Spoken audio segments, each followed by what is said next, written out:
Welcome in, everyone, to another edition of the GSMC College Football Podcast, brought to you by GSMC Sports Network. I'm your host, as always, Tommy Brzee. It is Tuesday, October 8th around here, and we have a great show for you today. We're going to start kind of just making sense of college football right about now. We'll go through all the Power 4 conferences, break down where it stands right now and where it could be going down the road, a couple of big-time contenders in each of those conferences. Then we'll get to the winners and losers from the Week 6. I think we all know the biggest winner, and it was all of us, the fans of college football. Then we'll get into all of the games that I didn't have a chance to break down on yesterday's show. Definitely some big-time ones, including the service academies continue to roll. Then we'll get into all the questions I have coming out of Week 6, and one of the ones that has been making the rounds is there any elite team in college football? And we'll break that down when we get to that segment.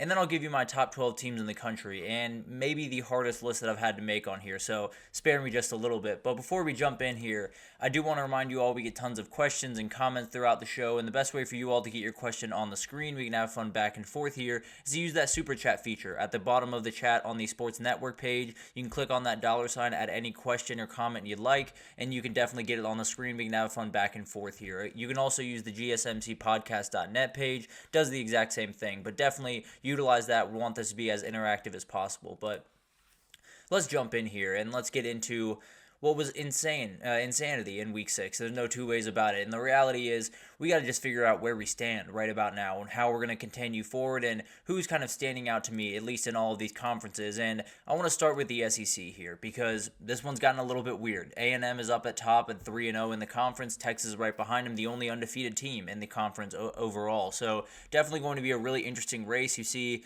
just an absolute logjam at 1-1, at 2-1, and it's going to be interesting to see how that shakes out. I think the next couple of weeks going to give us just so many answers about where we stand, who the real contenders are, who's not. But at the end of the day, I think A&M and Texas, I think they're going to be contenders. I think you will see them compete for a title. I think LSU is in a position where they have a shot to. I think they need a win this weekend, but if they get that one, then a lot of things open up in a hurry for the Tigers. And then you get to the craziness. You get to Alabama, Tennessee, Missouri, Georgia, Ole Miss, Oklahoma, Vanderbilt, and Arkansas, all having one loss in this conference. Obviously, a lot of that stuff will work itself out throughout the next couple of weeks. Maybe OU loses to Texas, or maybe Texas beats, or maybe OU beats Texas, and then we have to have a totally different conversation. But as of now, it feels like it's probably going to work itself out. If I had to pin a couple of these teams saying they are definitely going to be contenders down the road, I'd say A&M and Texas, I feel like are locks. LSU I'm a little bit skeptical about, but at the end of the day,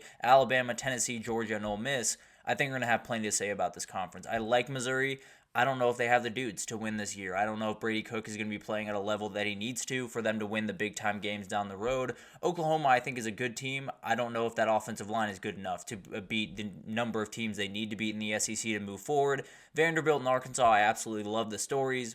I'd be shocked if they were able to really put together an SEC title-type season. Now, they could definitely have some fun and cause some problems for some teams that very much want to be in that SEC title, but at the end of the day, I don't know if those guys are too much in terms of what we're going to see in the SEC going forward. And you obviously, have a lot of questions here. I think LSU is going to answer a huge question this upcoming weekend. I think Texas, to a certain extent, will as well, going against Oklahoma. So we'll get a better look at these people. No two ways about that. And we'll get an idea of just how good they are going forward, and maybe it'll start to separate themselves. I think there's a world where Texas goes undefeated, kind of separates themselves from the pack, but the reality is everyone else behind them would be going absolutely crazy. So we'd have to figure out, where it all stands at the end of the day. I think there's a real reality. I'd almost bet on at least one or at least both one-loss teams being in the title game for the SEC, maybe even two losses on that schedule for both those teams heading to Atlanta. So this is probably the conference that's probably changed the most, at least from week one. Felt like we were going to get Georgia, Texas kind of battling it out pretty much the whole year. A&M's coming to the fray. LSU is going to be a dangerous team. Lost that week one game, but has played really good football since. I think Georgia is one of those teams that has taken a little bit of a step back, as has Alabama after that loss last weekend. So I think there's a number of things at play here. I think when we talk about one team that could separate themselves, it would be Texas. But at the end of the day, they haven't necessarily played that marquee opponent that they're going to play in the next couple of weeks. Now, if they go 2-0 in the next couple of weeks, then we're having a real conversation about what Texas can do this year. But the reality is, this conference still has a lot to figure out. I think the next couple of weeks will tell us so much about what this conference is going to be. We'll see LSU Ole Miss, we'll see Texas OU, we'll see Texas Georgia, we'll see tons of big time games, Alabama Tennessee. So this will start to work itself out, but it's a little bit of a mess up top, and the odds kind of show that. Now, Alabama and Georgia stay in that second spot right behind Texas, but you got A&M climbing the ranks more and more. Ole Miss right there as well. Tennessee took a pretty big drop down, and then LSU, I think you're going to have to sell Vegas on LSU just a little bit more. But if they win this weekend, that will flip in a hurry. I can promise you that. Moving on to the Big Ten, this weirdly is the one that I think has stayed the most same, and I think has gotten the least crazy, because you look at Indiana up top is obviously the crazy one of the bunch. They're playing really good football, and I cannot wait to see what Kirk Cignetti can do with the rest of this year and throughout his time really at Indiana. But then you got the three teams. You got Ohio State, you got Oregon, you got Penn State. They're all undefeated. They're all 2-0 in conference, and frankly, I tend to believe those are the teams that are going to separate. I think we all kind of felt that way going into the season. Now, didn't necessarily peg Michigan as a 2-loss team right now, but at the end of the day, kind of frees up a little bit of space for all these teams to go to work. Penn State losing this weekend could totally change that, right? So it would totally change the way that we look at things. Obviously, Oregon, Ohio State will give us a very good look of what this conference is going to be. And then Indiana is just one of those teams. They have an ability to win a lot of the games in front of them, and then I believe walk into the Ohio State game undefeated, and we'll see what happens there. But the reality is, it's one of those conferences that outside of Indiana, I don't know if there's a big-time player outside of those top three. Because I think when you look at someone like Nebraska, the games they have coming up are really, really tough. I don't know if they have the dudes to win those games. Michigan, as far as I'm concerned, they're going to miss the mark because there's so many different teams that on any given Saturday could beat them. And then you have Illinois, you have Rutgers. I think they're really fun teams. At some point, they're going to have to play the big dogs. And I just think that's going to work itself out. I weirdly think this is the one that makes the most sense to me. The one that I can wrap my head around the best, because I feel like I know who the best three teams are. I feel like they've separated themselves a little bit. Now, Indiana has joined them there, so I don't want to disrespect the Hoosiers in any way, but I do think once Indiana has to face those other top teams, it could be rough for them. But at the end of the day, I do think this is one of those conferences that could get a little bit wild. Let's say Oregon beats Ohio State this weekend. Ohio State goes beat Penn State, and then you got to figure out where you stand at the end of the year. So it would be really, really weird as well. Maybe Indiana goes on a roll and ends up 11-1. You have to figure out where all this stands. So as of right now, I feel like Oregon, Ohio State, and Penn State will end up kind of separating from the pack, but Indiana's going to be a thorn in their side. I think Washington's starting to play really good football. I think Rutgers, Illinois, Nebraska could all be teams that have something to say. I just think those three teams are kind of the cream of the crop right now, and that kind of shows itself in this. Ohio State being minus money to win the title is absolutely insane, but at the end of the day, they are, and I believe that make the title or win the title. I cannot remember at this moment, but at the end of the day, they are very much leading the odds right now. Indiana's right there after them. Then you got Michigan, Washington, Iowa, all really good teams.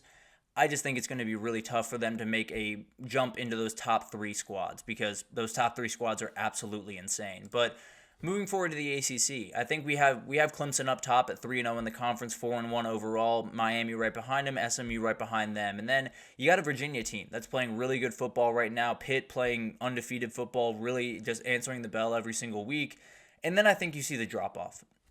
Now, I will say I do think the drop-off could be, you could sell me easily that the drop-off is right after Clemson and Miami. I do think those are the two best teams in this conference. I do think they'll probably separate themselves throughout the year.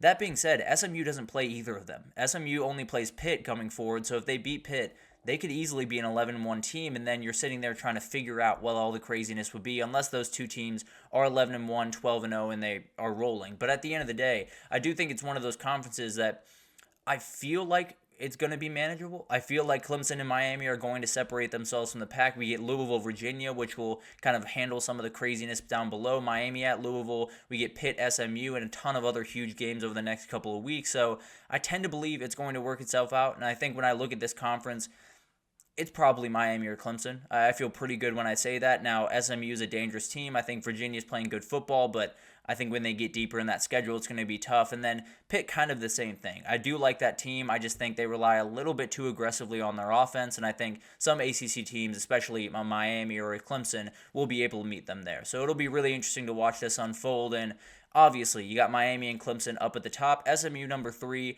and then you got Louisville, Pittsburgh, Virginia Tech, and Syracuse. So not necessarily, you see that division between SMU and everyone else, and you kind of see the division between Miami and Clemson and everyone else. So you see kind of how this conference is going to shake out, and I tend to believe it's going to be those two teams at the end of the day.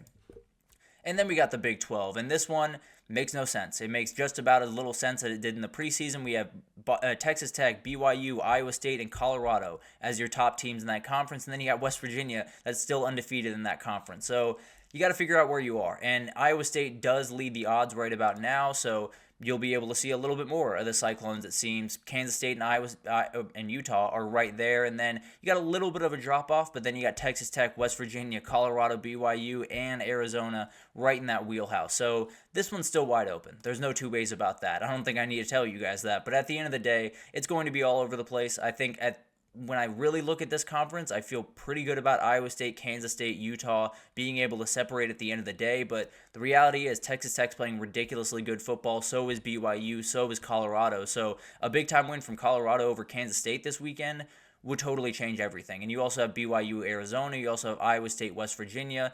You'll get a lot of answers this weekend. There's no two ways about that, and I tend to believe you're going to get the answer that Iowa State, Utah, Kansas State are just a little bit different than everyone else in this conference.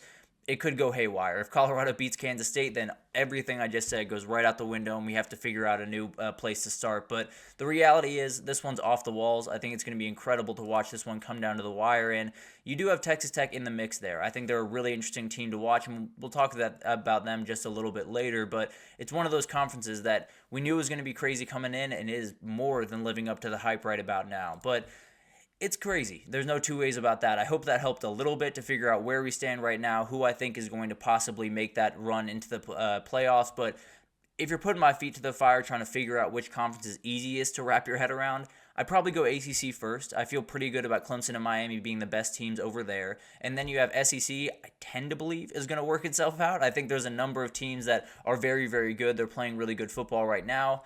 I'd be a little bit surprised if we were talking about Arkansas, Vanderbilt, Oklahoma, a couple of these other teams, maybe even LSU, at the end of the year when we're talking about the SEC title. And then you got the Big Ten. I think that one's kind of on its way to already figuring itself out. Indiana's kind of the thorn in the side of that conference, and we'll figure out what they can do, and would love to see them be undefeated walking into that Ohio State game. But at the end of the day, I do feel like Oregon, Ohio State, Penn State will figure itself out, and then we got to figure out who goes to the title after that. So that'll be a whole different thing. But at the end of the day, I think with the Big 12, your guess is as good as mine. We will figure out what's going on there, and a lot of the questions will be answered this upcoming weekend. But we'll revisit this down the road, no doubt about it, and things go even more haywire. There's no doubt about that. So we'll try to break it down as best we can, try to give you at least a couple of teams that stand out to me, and then I'm sure it'll change in a week now. But we'll break it down in the coming weeks and definitely be on the lookout for that. But let's take our first break here. And when we come back, we're going to get to the winners and the losers from last week. I think the biggest winner was just all of us. But I'll break it down right after this.